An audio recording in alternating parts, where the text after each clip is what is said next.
दोस्तों भारतीय न्याय संहिता जो नए कानून लागू हो चुके हैं, धारा 82 जो पहले आईपीसी की धारा 494, इसमें होता क्या है दोस्तों, हिंदू मैरिज एक्ट के तहत किसी भी पुरुष या महिला का अपने जीवन साथी के जीवित रहते हुए अगर तलाक नहीं हुआ है तो दूसरी शादी करना अपराध है, भले ही पति या पत्नी ने इसकी इजाजत दे रखी है दोस्तों। और इस कानून के तहत एक पति या पत्नी के जीवित रहते हुए दूसरा विवाह करने पर 7 साल की जेल का प्रावधान है दोस्तों।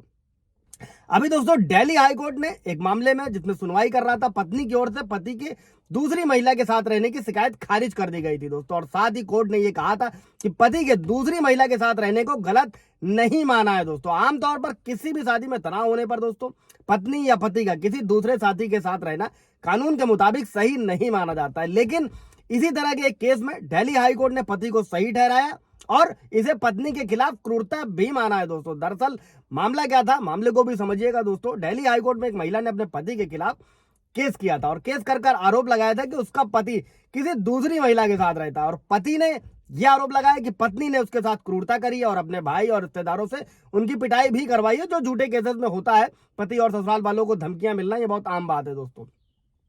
सालों साल केस भी खिंच रहे हैं और इस मामले में पत्नी ने पति पर आरोप लगाया कि पति ने उसके परिवार से कई तरह की डिमांड करी और उसने आरोप में यह भी कहा कि उसकी सास ने उसका गर्भपात कराया था। हालांकि इनके 2 बेटे हैं दोस्तों।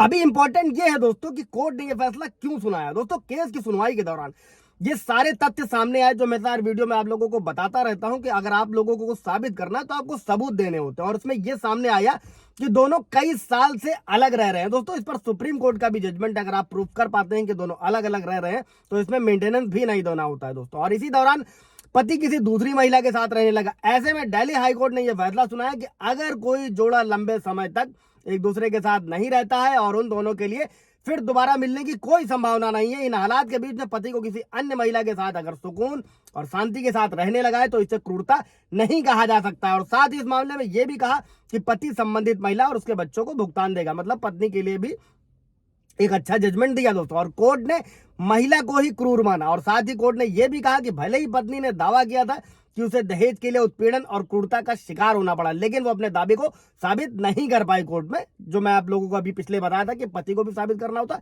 पत्नी को भी साबित करना होता, और ये क्रूरता है दोस्तों। और कोर्ट ने यह भी आदेश दिया कि महिला ने शादी के बाद 2 बेटों को जन्म दिया, लेकिन महिला ने पति की दूसरी शादी का ना तो कोई डिटेल दिया, ना ही कोई सबूत अदालत ने पेश किया और ना ही पुलिस में शिकायत दर्ज कराई। हाई कोर्ट ने महिला की अपील इसी को देखते हुए खारिज कर दी, जबकि ट्रायल कोर्ट के तलाक देने के आदेश को जारी रखा दोस्तों। और भले ही इस अपराध के तहत सजा का प्रावधान है दोस्तों, लेकिन इसे असंज्ञेय यानी कि नॉन कॉग्निबल ऑफेंस माना जाता है। जो नया कानून भारतीय न्याय संहिता 82 है, दूसरी शादी करना, जिसके तहत क्या होता है दोस्तों, पुलिस संबंधित व्यक्ति की शिकायत दर्ज कर व्यक्ति को गिरफ्तार नहीं कर सकती है। मान लीजिए पति के खिलाफ पत्नी ने करा तो गिरफ्तारी नहीं होगी। इस अपराध को जो है कोर्ट में परिवाद के तौर पर पेश किया जाता है। अगर पति या पत्नी दूसरी शादी कर लेते हैं तो ऐसे मामले में पति या पत्नी ही शिकायत कर सकते हैं, उनके परिवार का कोई अन्य सदस्य इस तरीके की शिकायत करने का हकदार नहीं होता है दोस्तों। साथ में भारत के संविधान के तहत दूसरे विवाह को कानूनी मान्यता प्राप्त नहीं होती है। हालांकि संविधान ने ऐसे मामलों में पत्नी के प्रति उदारता भी दिखाई और दूसरी पत्नी को भी भरण पोषण का अधिकारी माना है। और कानून के तहत ऐसे मामलों में दूसरी पत्नी और जो बच्चे हैं